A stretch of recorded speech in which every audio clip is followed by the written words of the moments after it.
Hello, listeners. Welcome to Crack the Wellness Code podcast, a space where we discuss all things health and wellness. This podcast aims to educate, inspire, empower, and impact, thereby leaving you feeling uplifted. Happy listening.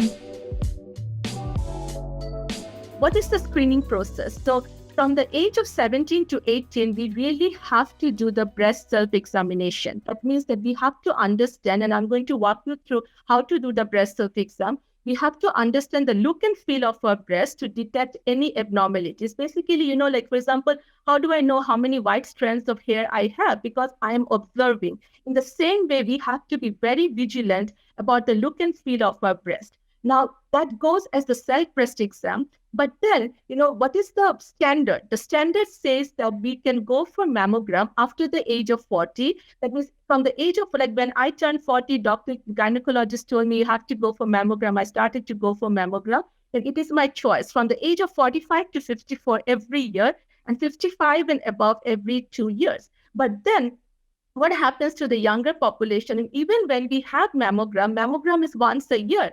But then a lot of women, they told me that they had their mammogram and they were so relaxed and relieved that, they don't have to worry. But then they felt a lump eventually in 6 months. So what I'm trying to say is that for the population, younger population or the older population, we have to do the breast self exam every month. And then we also have to go for a physical. That means we go to the doctor and the doctor does our clinical breast exam, which is very significant and important because this helps to detect many lumps. Now, saying that, when I'm talking about the developing countries, and I told many doctors in India, so many gynecologists who are women, they told me that this is the reaction. Why are you touching my breast? Nothing is wrong in my breast. I came for a situation in my reproductive organ. And the male doctors told me that it's very difficult to examine a woman's breast when, they have come for some other concern. So that means that there is a cultural stigma over there. And my point is that we cannot complain all the time and we cannot break this taboo in one single day, but we have to provide a solution. That's what I'm going to talk about. But before going that, I also want to mention that though the protocol, the standard is that above 40, we have to go for a mammogram.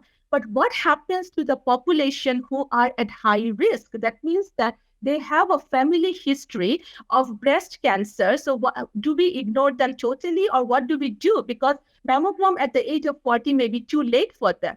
So who are at high risk? So that is very important that we understand the genetics of breast cancer and ovarian cancer too. So when in a family, we have breast and ovarian cancer running, for example, the first relative like aunt, mom, grandma, or the cousins, then what we do is we call this as mostly the hereditary breast and ovarian cancer syndrome. And we go for the genetic testing, which we call as the BRCA1 and the BRCA2 mutation testing. Now, when I say that, 5 to 10% of all cancers are inherited. That means 80 to 90% randomly this can happen to anyone. So it's not that, if I'm not having anyone in the family, I shouldn't worry. I should be concerned at all conditions. Now, when I'm thinking about the genetic mutation, the problem that I see is we are always thinking about the females. But we cannot forget the males, because the father can also be the carrier, or they may be expressing the genetic mutation of BRCA1 or BRCA2. And this can be carried to like 50% chances to the son, or it can affect the daughter also. So it's very important that if you know anyone having a family history, we should always recognize the man also equally as we recognize the daughter. We should also recognize the son to go for the testing, because that boy may not only be susceptible to breast cancer, but also to prostate cancer, pancreatic cancer, and other types of cancers too, because they have the promoter now to develop cancer in all these organs. That wraps up today's edition of Crack the Wellness Code podcast. If you want to know more about this episode and many such archive pleasures, then make sure you download our CWC Kushi app, available both in app and Play Store. Thank you for listening.